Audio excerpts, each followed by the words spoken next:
வணக்கம், நான் டாக்டர் ராமநாதன் அர்ச்சுனா. அந்த அன்று செய்யப்பட்ட ப்ரெசன்டேஷன் சம்பந்தமாக ஒரு தெளிவில்லாத நிலைப்பாடு மக்களுக்கு இருக்கிறது.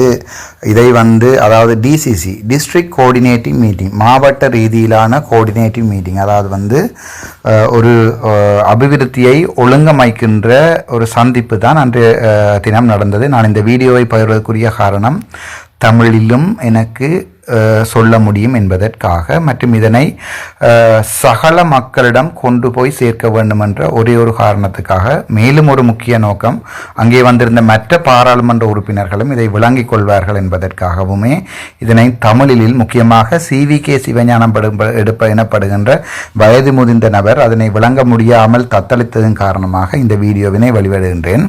இது என்னென்றால், நீங்கள் பார்த்தா தெரியும் உங்களுக்கு 2000 மாகாண குறித்தொதுக்கப்பட்ட அபிவிருத்தி நிதி 2024 என்று போட்டுக்கிறார்கள்.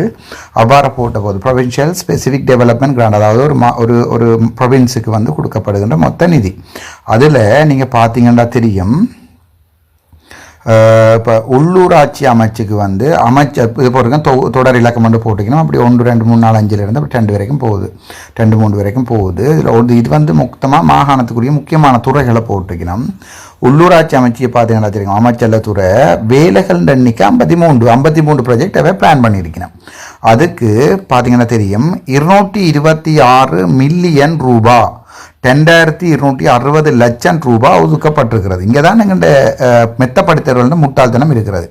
அதில் இவர்கள் இந்த வருடத்துக்குரியதில் பார்த்தீங்கன்னா தெரியும், செலவு விவரம் மில்லியனில் 132 மில்லியன் தான் செலவழித்திருக்கிறார்கள். அதாவது அரசாங்கம் எங்களுக்கு 226 மில்லியன்களை பகிர்ந்தளித்திருக்கிற போது, எங்களுடைய அதிக மெத்தம் எல்லாம் படித்து போட்டு தான் வந்திருக்கிறோம் என்று சொன்ன அரசு அதிகாரிகள் 226ல் 132 தான் முடித்திருக்கிறார்கள். கிட்டத்தட்ட 11 மாதம் 13ஆம் தேதியிலே அவர்கள் செலவு செய்யப்பட்ட விவரம். இரண்டாவது பிரச்சனை என்னென்றா, இந்த 132 மில்லியன் நிதி எவ்வாறு செலவிடப்பட்டது? அது நீங்கள் எழுதின ஒதுக்கீட்டுக்கு ஒரு ப்ராஜெக்ட் ஒன்று கொடுக்கல, அந்த ப்ராஜெக்டுக்கு தான் கொடுக்கப்பட்டதா, அல்லது பருத்துத்துறை ஆதார வைத்தியசாலைக்கும் 4 ஆதார வைத்தியசாலைக்கும் பிரதேச வாரியாக அல்லது ஏதாவது தங்களுக்கு தெரிஞ்சாக்களுக்கு அள்ளி கொடுக்கப்பட்டதான்றது இரண்டாவது பிரச்சனை.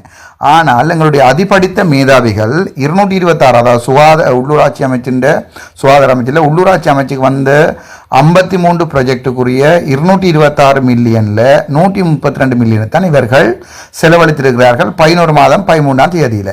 அப்போ மிச்சம் பார்த்தீங்கன்னா, மிச்சம் இன்னொரு 17 நாட்களில் 126ல் 132 போனால் கிட்டத்தட்ட 94 சொச்சமான மில்லியன் ரூபாவை இவர்கள் செலவழிக்க வேண்டும் இந்த 31ஆம் தேதிக்குள்ள. அப்படி செலவழிக்காத பட்சத்தில் அந்த நிதி திருப்பியும் திரசேரிக்கு போகும். அதாவது நீங்கள் நிற்கக்கூடாது, இந்த 226 மில்லியனையும் அரசாங்கம் எங்கள் பேங்க்ல போடுமண்டு. அவர்கள் அதை இம்ப்ரெஸ் எனப்படுகின்ற அக்கௌண்ட்ஸ் படித்தாலும் தெரியும். அதாவது இந்த நிதியை ஒதுக்குவார்கள், பாதிட்டு ஒதுக்கீடு, அந்த ஒதுக்கீட்டை 100% பாவிச்சா அது அடுத்த வருஷம் கொடுக்கப்படும்.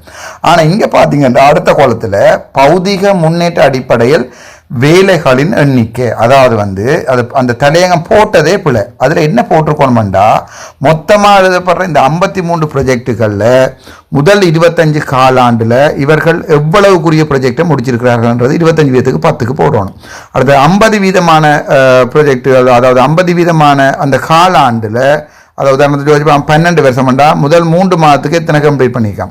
அடுத்து 50% 6 மாதம் தானே, 6 மாதத்துக்கு எத்தனை ப்ராஜெக்ட் கம்ப்ளீட் பண்ணிக்கலாம். 75% எத்தனை ப்ராஜெக்ட் கம்ப்ளீட் 100% மிச்சம். அதாவது ஒரு காலாண்டை தான் போடணும். அதை இவர்கள் இதில் 25 50 75 100 போடாமல் முதல் காலாண்டு, 2ஆம் காலாண்டு, 3ஆம் காலாண்டு, 4ஆம் காலாண்டு இவர்களுடைய இந்த தரவை பார்க்கின்ற பொதுமக்கள் நினைப்பார்கள். உங்களுக்கு தெரியும், இதில் வேலைகள் எண்ணிக்கை 53 இருக்குது. ஆனால் இங்கே கூட்டி பார்ப்போம், அதாவது பௌதிக முன்னேற்ற அடிப்படையில் வேலைகள் எண்ணிக்கை 10 12 22 30 52 3 53. அப்ப இவர்களுடைய கதையின்படி இந்த 53 வேலைகளும் இப்போது இந்த இதுக்குள்ள முடிச்சிருக்கிறார்கள். அப்படி முடிச்சிருக்கப்பட்டால் நான் கேட்ட கேள்வி, 226 மில்லியன் தானே வந்திருக்கு, 132 மில்லியன் உங்கள்கிட்ட செலவழிச்சிருக்கீங்க. இப்போ மிச்சம் நீங்கள் எவ்வளவு 94 மில்லியன் நீங்கள் செலவழிக்கல. அப்போ என்ன இந்த ப்ராஜெக்ட் எல்லாம் முடிஞ்சிருக்கிறீங்கன்னு தான் அந்த அதிபடித்த மேதாவிகளிடம் கேட்டேன். அவளை இது ஒரு சாதாரணமான ஒரு ஓ லெவல் பிள்ளைக்கும் விளங்க கொடுக்குற வேலை. மொத்தம் 226 மில்லியன்ல 132 மில்லியன் செலவழிச்சிருக்கீங்க. ஆனால் இந்தியாவில் காட்டியிருக்கிறீங்க 51 வேலையும் முடிஞ்சது, 53 வேலையும் முடிஞ்சது காட்டுறீங்க. அப்படி அடுத்தா பார்ப்போம். அது அவ்வளவுதான் உள்ளூராட்சி அமைச்சின் செயல்திறன்.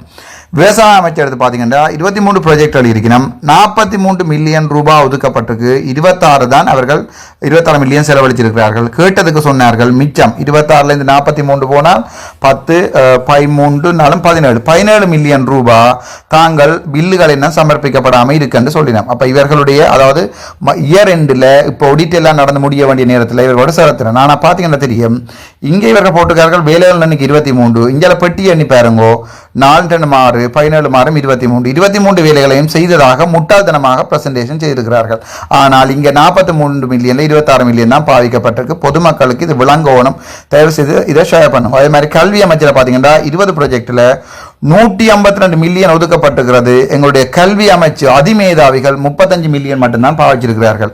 அப்போ கிட்டத்தட்ட 152லேருந்து 35 மில்லியன் பாவிச்சா கிட்டத்தட்ட பாருங்க 135 45 55 அங்கென்றால் ஓகே 17 117 மில்லியன் 117 மில்லியனை திரசேரிக்கு இவர்கள் திருப்பி அனுப்புகிறார்கள். ஆனால் சொல்லுற கதை என்னென்றால் 20 ப்ரொஜெக்ட் எடுத்திருக்காம். இதில் 3-4 காலங்களில் மட்டும் மாதம் 14 மஞ்சம் 19 மாதம் 14 மஞ்சம் 19 20 இங்கே கூட 20 ப்ராஜெக்ட் முடிஞ்ச மாதிரி காட்டிக்கிறார்கள். ஆனால் 152 மில்லியன்ல 35 மில்லியனை மட்டும்தான் கல்வி அமைச்சு பாவிச்சிருக்கு. சுகாதார அமைச்சர் எடுத்து பார்த்தா 10 ப்ராஜெக்டில் 120 தான் பாவிச்சிருக்கு. அப்போ உங்களுக்கு தெரியும் கிட்டத்தட்ட 40 மில்லியன் ரூபாய் பெறுமதி பாவிக்கப்படலை. ஒவ்வொரு வருடமும் இதுதான் நடந்து கொண்டிருக்கிறது. மகளிர் விவகார அமைச்சர் எடுத்து பார்த்தா 4 ப்ராஜெக்டில் 53 மில்லியன் அனுப்பியிருக்கிறார்கள். 18 மில்லியன் தனிவர்கள் பாவிச்சிருக்கிறார்கள். அப்போ 53லேருந்து 18 கழிச்சா 53 10 கழிச்சா 43 இன்னொரு 10 கழிச்சா 33 18 தானே இப்போ 35 மேத்ஸ் படித்தவனுக்கு விளங்கும் 3 3 4 இங்கே 4 எனக்கு மேத்ஸுக்கு ஓ லெவலுக்கு தம்பி சரிதானே. அப்போ மொத்தமாக பாருங்கோ கிட்டத்தட்ட 34 மில்லியன் 53லேருந்து 18 கழிச்சால் 43 33 35 மில்லியன் 35 மில்லியனை இவர்கள் பாவிக்காம திரசேரிக்கு அனுப்புகிறார்கள். இதுதான் இது மொத்தமாக பார்ப்போம். மொத்தம் 110 ப்ராஜெக்டில் 597 மில்லியன் அனுப்பியிருக்கிறார்கள். 294 மில்லியன் தான் இவர்கள் பாவிச்சிருக்கிறார்கள். இந்த செயல்திறன் அற்ற திறமையை நாங்கள் நீதிமன்றத்துக்கு உட்படுத்தணுமே தவிர வேறு வழி இல்லை. இவையை நாங்கள் கேள்வி கேட்டால் நாங்கள் முட்டாள்கள், சைக்கோக்கள், பைத்தியங்கள் அப்படி சொல்ற. கைதட்டுற இந்த அரைவாசி பேருக்கு ஒழுங்கா டை கட்டவும் தெரியாது, டை கட்டினா போடுற ஷர்ட்டுக்கு என்ன டை கட்டுற மட்டும் தெரியாது. அப்படிப்பட்ட மெத்தப்படுத்தி இவர்கள் டை கட்டுறது நினைக்கிறது கழுத்தில் இருக்கிறது ஒன்று தொங்கினா தாங்கள் பெரிய ஆக்கல் என்று சொல்லி இப்போது ஓ லெவல் ஏ லெவல் படித்த இளைஞர்கள் கூட டை கட்ட ஆரம்பித்திருக்கிறார்கள் பாடசாலைகளில் கூட. அதே மாதிரி 2வது பாருங்கோ அதன் விரிவாக்கம் தான் இது. உள்ளூராட்சி அமைச்சில் வீடமைப்புக்கு 14 ப்ராஜெக்ட் இவர்கள் இங்கே பாருங்க 14 ப்ராஜெக்ட் இவர்கள் செய்திருக்கிறார்கள். அந்த 14 ப்ராஜெக்டில் இதில் 20 மில்லியன் இவர்கள் ஒதுக்கப்பட்டிருக்கு, 17 மில்லியன் பாவிக்கப்பட்டிருக்கிறார்கள். இதை நீ எவ்வாறு பாவிச்சார்கள், எதற்கு பாவிச்சார்கள், எங்கே கூடுபட்டது, யாருக்கு இதுக்குரிய வீடுகள் கொடுக்கப்பட்ட 10 மில்லியன் காணுமா காணாதா, அப்படியே தான் பிரச்சனை. பாருங்க போக்குவரத்து துறை எடுத்துக்கொண்டீங்கன்னா போக்குவரத்து துறையில் காணவே இல்லை உண்டு, என்ன நடந்தே தெரியாது. அந்த குளம் ஃப்ரீ. சுற்றுலாத்துறை பாருங்க 15 ப்ராஜெக்டில் 65 மில்லியன் அவர்கள் அனுப்பியிருக்கிறார்கள். 9 மில்லியன் தான் பாவிச்சிருக்கிறார்கள் அதிபடித்த மேதாவிகள். அப்போ இதுக்கு மேலேயும் ஒரு இதையும் விளங்காத அரசியல்வாதிகளை, அது டக்ளஸ் தேவானந்தா இருக்கட்டும், அங்கஜனா இருக்கட்டும், அல்லது எங்களுடைய தோத்து போன அரசியல்வாதி, அவர்களுக்கு இதுகள் விளங்க போறதில்லை. முக்கியமாக என்னது வலது பக்கத்தில் இருந்த 2 பேருக்கும் இந்த வீடியோவை காட்டி விளங்கப்படுத்துங்கோ. அப்போதான் அவைக்கும் அது விளங்கும். நீர்வளங்கள் வடிவமைப்பில் நீர்வளங்களில் 4.9 மில்லியன் ஒதுக்கப்பட்டிருக்கு. 49 லட்சம் இல்லை 29 லட்சத்தை செலவழிக்கிறார்கள். 2 ப்ராஜெக்ட் முடிஞ்சு 2க்கு 2 போட்டிருக்காங்க. இங்கே பாருங்க இங்கே 2 போட்டுக்கணும். அதே நேரத்தில் இங்கே மட்டும் ப்ராஜெக்ட் 2. அப்போ இதன் செயல்திறன் என்ன, அதுதான் இப்போ என்னுடைய கேள்விக்குறி. கழிவகற்றல் முகாமத்துவத்தில் ஒரு ப்ராஜெக்ட் தான் 2 மில்லியன் கேட்டிருக்காரு. 2.17 இங்கே 2.11 பாவிச்சிருக்கிறார்கள். ஆனால் ஜாழ்ப்பாணம் முழுக்க எங்கே போனாலும் கழிவகற்றல் இருக்கு. அப்போ ஒரு ப்ராஜெக்ட் எழுதி எடுக்க முதலாவது கழிவகற்றல் சரியான, அதாவது திண்ம கழிவகற்றது, பயோ ஹசார்ட் வேஸ்டேஜஸ் ரிமூவ் பண்ணுறதுலாம் சரியான முக்கியம். ஜாழ்ப்பாண போதனா வைத்தியசாலையில் உங்களுக்கு தெரியும் வந்த கழிவுகளை கொண்டு செம்மண சுடலேக்க நிலத்துக்குள்ள போட்டு புதைச்ச வரலாறுகளும் உண்டு. எல்லா வரலாறுகளையும் தோண்டுவோம். என்னை சுடும் வரைக்கும் நான் இதை கழித்து கொண்டு தான் இருப்பேன். பிற சேவைகளாக இருந்தால் அதை உண்டையுமே காணல. கிராமப்புற மின்மயமாக்கல், கிராமப்புற மின்மயமாக்கல் அதில் வந்து 5 மில்லியன் 5 லட்சம் கட்டிக்கணும் 4 லட்சத்துக்கு முடிச்சிருக்கணும். கிராம அபிவிருத்தி செய்திருக்கணும். மாகாண வீதி அபிவிருத்தி 86ல் 80 மில்லியன் செலவழிச்சிருக்கிறார்கள். அது ஒன்று.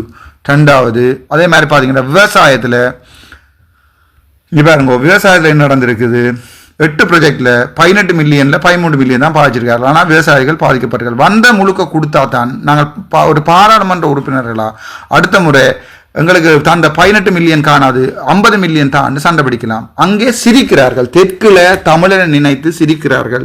அதுதான் உண்மை. அதை சொல்லும்போது இவர்கள் கத்தி வெளியால போன்னு சொல்கிறார்கள். கால்நடையில் 19 மில்லியன், அதில் 13 மில்லியன் தான் செலவழிச்சிருக்கார்கள், கிட்டத்தட்ட 6 மில்லியன். ஆனால் எத்தனையோ ஆயிரம் கால்நடைகள் மருந்துகள் இல்லாமல், கால்நடை வைத்திய அதிகாரிகளுக்கு அதில் தெரியும், எத்தனையோ ஆயிரம் கால்நடைகள் வந்து மருந்துகள் இல்லாமல் தினம் தினம் செத்து கொண்டு இருக்கு. அதே மாதிரி நன்னீர் மீன்படி இவ்வாறு தான் எங்களுடைய நிலைமை இருக்கிறது. இது சம்பந்தமாக தான் உங்களுடைய கதைத்தேன். சுகாதாரத்தில் வந்து 75 மில்லியன்ல 45 மில்லியன் தான் நீங்கள் செலவழிச்சிருக்கார்கள். பாரதியம் 75ல் 49 மில்லியன் தான் செலவழிச்சிருக்கார்கள். சுதேச வைத்தியம் சொல்லி வேலையில் 40ல் 29 மில்லியன் தான் செலவழிச்சிருக்கார்கள். சிறுவர் நன்னடத்தைக்கு 5 மில்லியன்ல 1.4 மில்லியன் செலவழிச்சிருக்கார்கள். மிச்சம் முழுக்க சிறுவர்கள் அநியாயமாக ஒவ்வொரு சிறைச்சாலையிலும் ஒவ்வொரு சிறுவர்களும் குடு கஞ்சா 54 நம்பர்ல இருக்கும்போது சிறுவர் நன்னடத்தைக்காக இவர்கள் 5 மில்லியன்ல 1.4 மில்லியன் தான் செலவழிச்சிருக்கார்கள். மிச்சம் முழுக்க அப்படியே போயிருக்கிறது. இதுதான் உண்மை. இதை கதைத்த போதுதான் பிரச்சனை வந்தது. தமிழன் இதை விளங்கிக் கொள்ள வேண்டும்.